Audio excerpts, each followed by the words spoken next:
Coming up tonight on 18 Eyewitness News. Coming up on 18 Eyewitness News tonight, construction is underway at Chapel Ridge Living Center following December's arson fire. A local state senator is proposing the creation of a prescription monitoring program, and 2 Piedmont residents are facing drug and child endangerment charges. All of these stories, and will the rain stay at all this weekend? News, sports, weather. This is 18 Eyewitness News.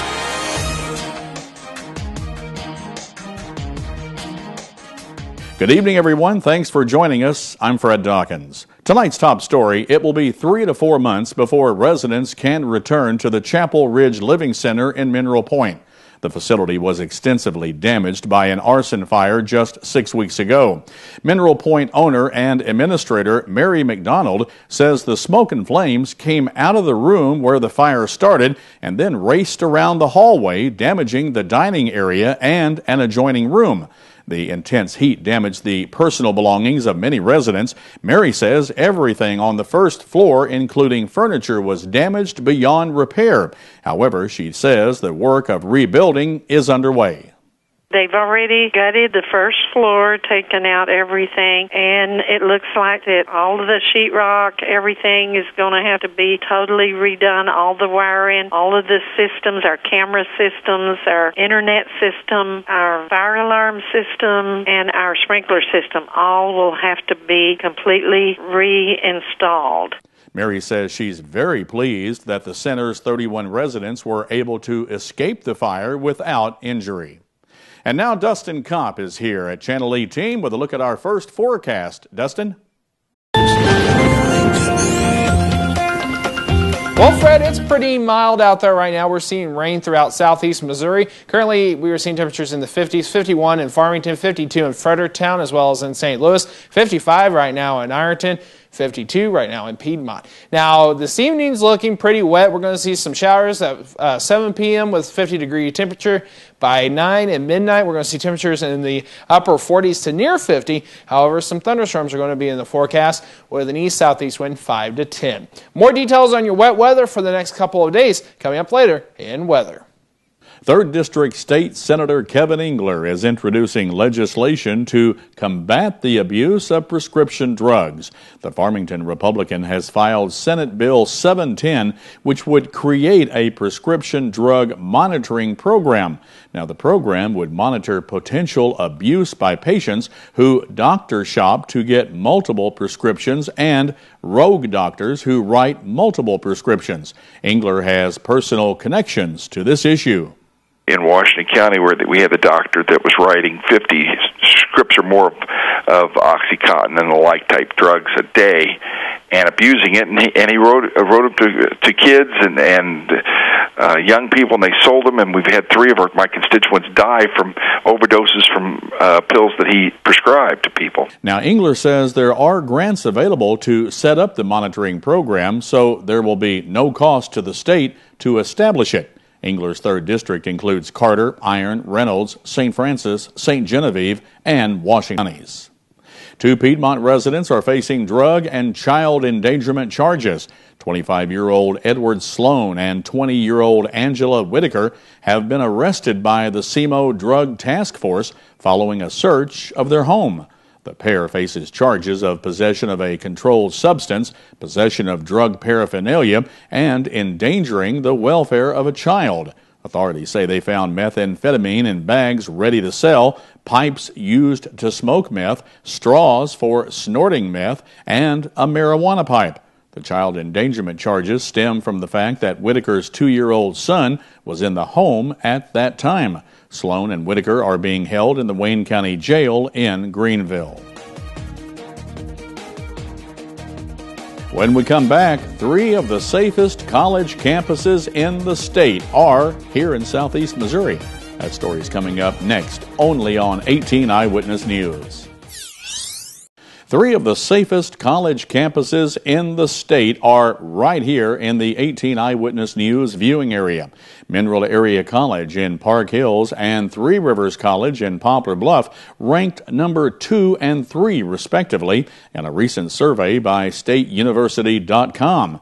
The website based their rankings on incidents of campus crime as reported by campus safety officers and analyzed crime statistics for 450 colleges and universities around the country. Now, you may recall last month that the survey rated Southeast Missouri State University in Cape as the state's safest public four-year school. It's typically schools that give out an A+, but Donovan High School has earned one of their own. Governor Jay Nixon visited Donovan on Wednesday to congratulate the school on achieving the state's A+ schools designation. Under the A+ program, Missouri students can earn a scholarship to cover the cost of tuition and academic fees for 2 years at any public 2-year community college or technical school in the state. Now, to be eligible for the program, students must meet academic achievement, conduct, and attendance requirements and perform 50 hours of tutoring or mentoring services. Donovan was one of more than 50 schools that earned the A+ designation in 2011. Still to come, getting to the bottom of lower back problems. Don Arnold will tell us how a spine-controlled video game could help change the way your back problem is treated. That's tonight in Your Health. But right now, let's check in with the Storm Tracker team. Dustin Kopp is making a last-minute check of the Storm Tracker 18 forecast. Coming up next here on 18 Eyewitness News.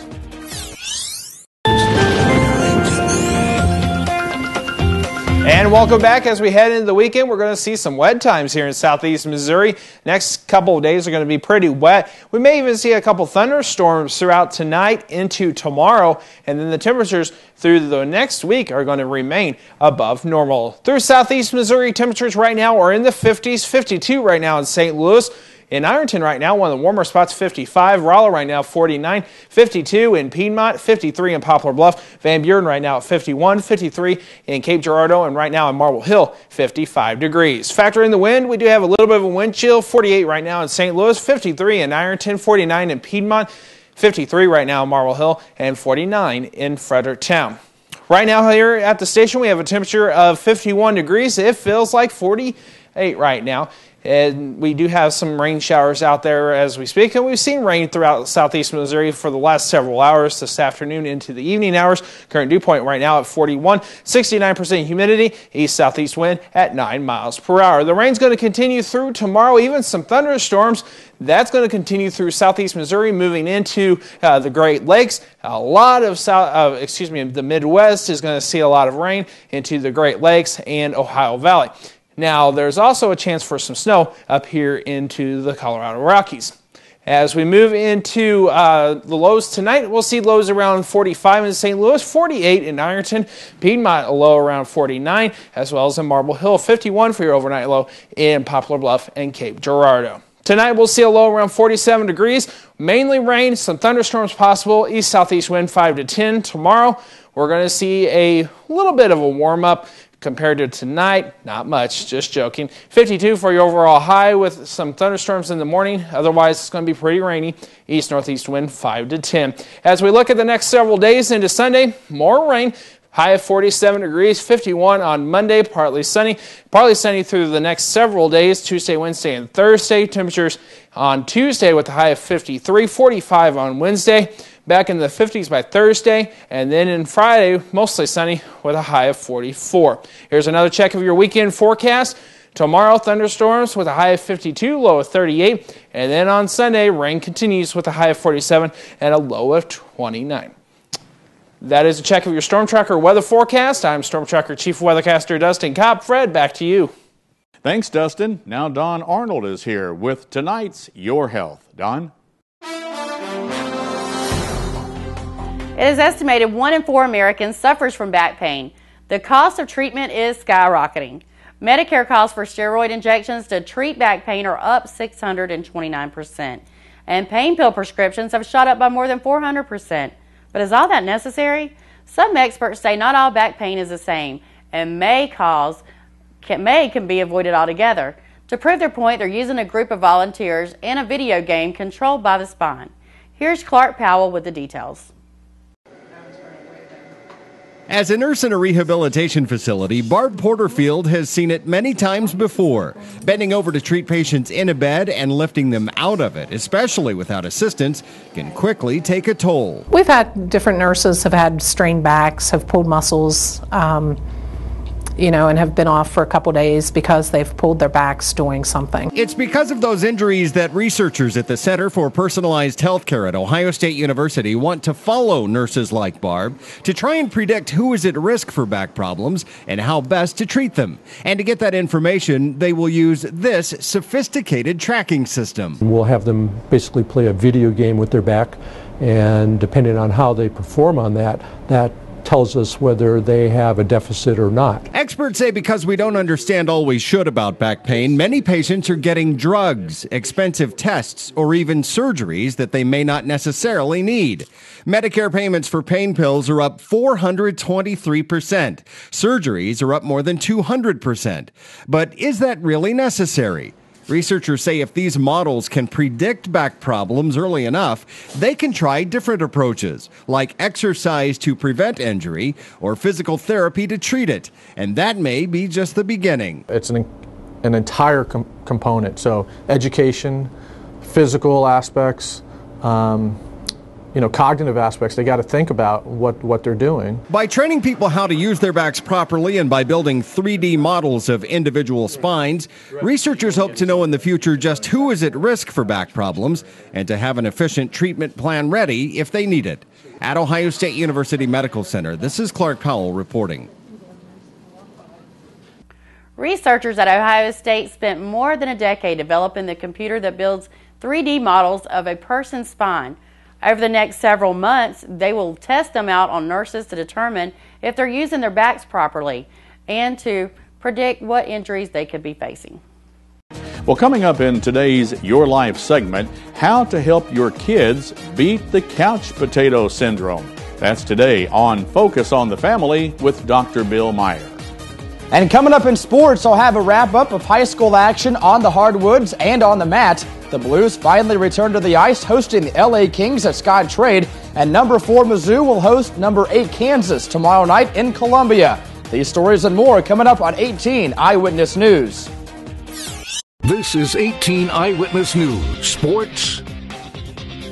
In high school basketball action from last night, first of all, on the boys' side, Clearwater survived Woodland 58-55. Lesterville big over Valley Caledonia 68-44. Kingston 72, Bunker 40, and Fredericktown easily over Arcadia Valley 83-41. In girls' action, Sullivan got by North County 57-32. Lesterville no problem with Valley Caledonia 61-31. In a low-scoring game, Valley Catholic defeats Fredericktown 39-22. Central over West County 61-44. Woodland falls to Saxony Lutheran 38-29. Poplar Bluff 44. Jackson 33. Perryville cruises past Festus 66-37. And St. Vincent hangs on over Chester 35-28.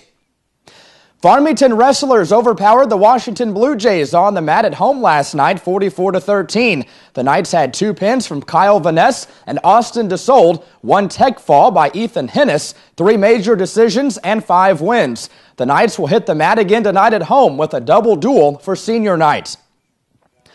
The Blues returned from the NHL All-Star break tonight rested, and they hope to be not too rusty after a 9-day layoff. St. Louis welcomes the Los Angeles Kings to the Scott Trade Center tonight at 7 o'clock. The Blues are expected to be without Alex Steen and Andy McDonald, who despite practicing this week are not ready to return from concussions. The money to renovate the Edward Jones Dome could come partly from higher fees for tickets and parking. Those are among the possible sources of public funding listed in a financial plan the St. Louis Convention and Visitors Commission has sent to the Rams. The plan is meant to explain how to pay for $124 million in renovations to the Dome. The plan also lists bond refinancing, tax credits, and tapping the reserves of the Dome's owner as other options. And in the final year that James Naismith coached Kansas, the Jayhawks traveled to Columbia for 2 games against a budding rival. The Tigers won both games to finish 2-0 against KU and claim a historic distinction on his first coach. Naismith may have invented basketball, but he never beat Mizzou at it. The rivalry, launched nearly 105 years ago, may reach its peak tomorrow night as number 4 Mizzou will host number 8 Kansas at Mizzou Arena in what could be the rivals' final meeting on Mizzou's campus.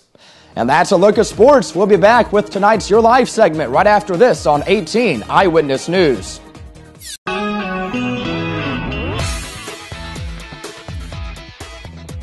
It's advice that applies to all of us, but increasingly even kids need to be told, get off the couch and get moving. Dr. Bill Meyer explains the importance of kids' exercise in today's Focus on the Family. I would say the video games is the number one. That's the number one contributor to lack of exercise with children. Screen time, whether it's video games, the computer, or TV, is robbing kids of time they should be out in the fresh air moving their bodies.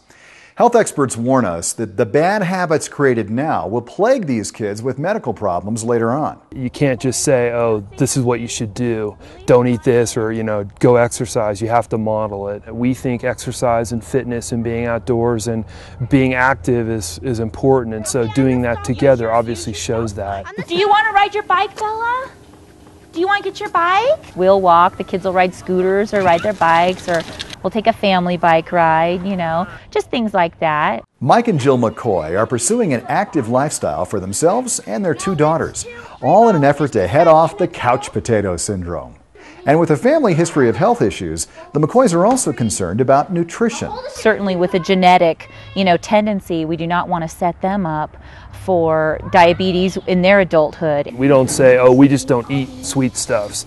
It's more in terms of balancing and being overall healthy and making sure you make good choices. A common sense approach to balanced nutrition and plenty of physical activity will put your kids on the path to wellness. And an active family is an emotionally healthy family too. The activity creates stimulation of the brain, stimulation of the whole body. It stimulates conversation and communication between the family, and also memory. There's just wonderful memory, so it's a benefit to everybody. For Focus on the Family, I'm Dr. Bill Meyer. For more valuable information on life's issues, relationships, and family, please visit FocusOnTheFamilyTV.com. Today's Plugged-In Movie Review looks at the new film, Big Miracle. Solid ice. It goes for 5 miles from here to the open ocean. 3 gray whales are now trapped in walls of ice 6 inches thick. The movie Big Miracle harkens to a true event that occurred in Barrow, Alaska nearly 24 years ago. In the fall of 1988, as the extreme cold of the Arctic North was setting in and the coastal waters were freezing over, 3 California gray whales found themselves trapped. With just a small breathing hole of unfrozen water, the aquatic giants were miles from the open ocean. In times past when whales faced this scenario, local Eskimos simply killed the mammoth mammals for food. But that year, something different happened. The national media got wind of the story and millions started cheering for a whale rescue. Mixing fact with fiction, this Hollywood version follows an Alaskan TV news reporter who happens to be covering local stories. Pretty blah stuff, really. Until he uncovers the whale tale. I think Barrow might have one great story left in her. In just a matter of days, national journalists, a woman from Greenpeace, members of the U.S. military, and even some Soviets in an ice-breaking ship start heading toward the small town. Meanwhile, all the best intentions in the world can't control the dropping thermometer and a small breathing hole that's quickly freezing over. On a positive note, the film underscores the idea that unity is a powerful force. On the downside, although aimed at children, the film contains nearly a couple dozen mild profanities. There's also some misguided theology and a disappointing scene revolving around a drunken news reporter. So I'm giving it 3 scuba masks out of 5 for family friendliness. For an in-depth review on the film, be sure to check out PluggedIn.com. Plugging you into the movies, I'm Cheryl Wilhelmy for Focus on the Family's Plugged In Movie Review. You can find reviews of other current movies, DVD releases, as well as music, games, and TV shows at PluggedIn.com. Well, Dustin, we made it through another week with spring-like temperatures. The weather has put everybody in such a good mood this weekend. I'm kind of curious to find out what the weekend's going to be like. I hear more rain. Is that correct? More rain's on the way for the weekend. We're going to see some thunderstorms throughout the evening hours tonight, low around 47 degrees. And then tomorrow we'll see a high of 52 with more thunderstorms possible in the morning hours and then rain off and on all day. As we move into Sunday, more rain continues, so it's just going to be a pretty wet weekend. Let's look ahead maybe to the next 7 or 10 days. Are we still going to see moderately warm temperatures? We're going to still see moderately warm temperatures. They're not going to be as warm as they have been the last week or so, but we're going to be still above normal. The average temperature for this time of year for the high is 43 degrees. We're going to see temperatures in the 50s. Oh, that's not bad. Not bad at all. Can't beat it. That does it for the newscast here tonight. Thank you for joining us on 18 Eyewitness News. We'll be back Monday evening at 6 o'clock with more. Until then, have a blessed weekend, everybody. God bless and good night. Good night, everybody. News Watch is next.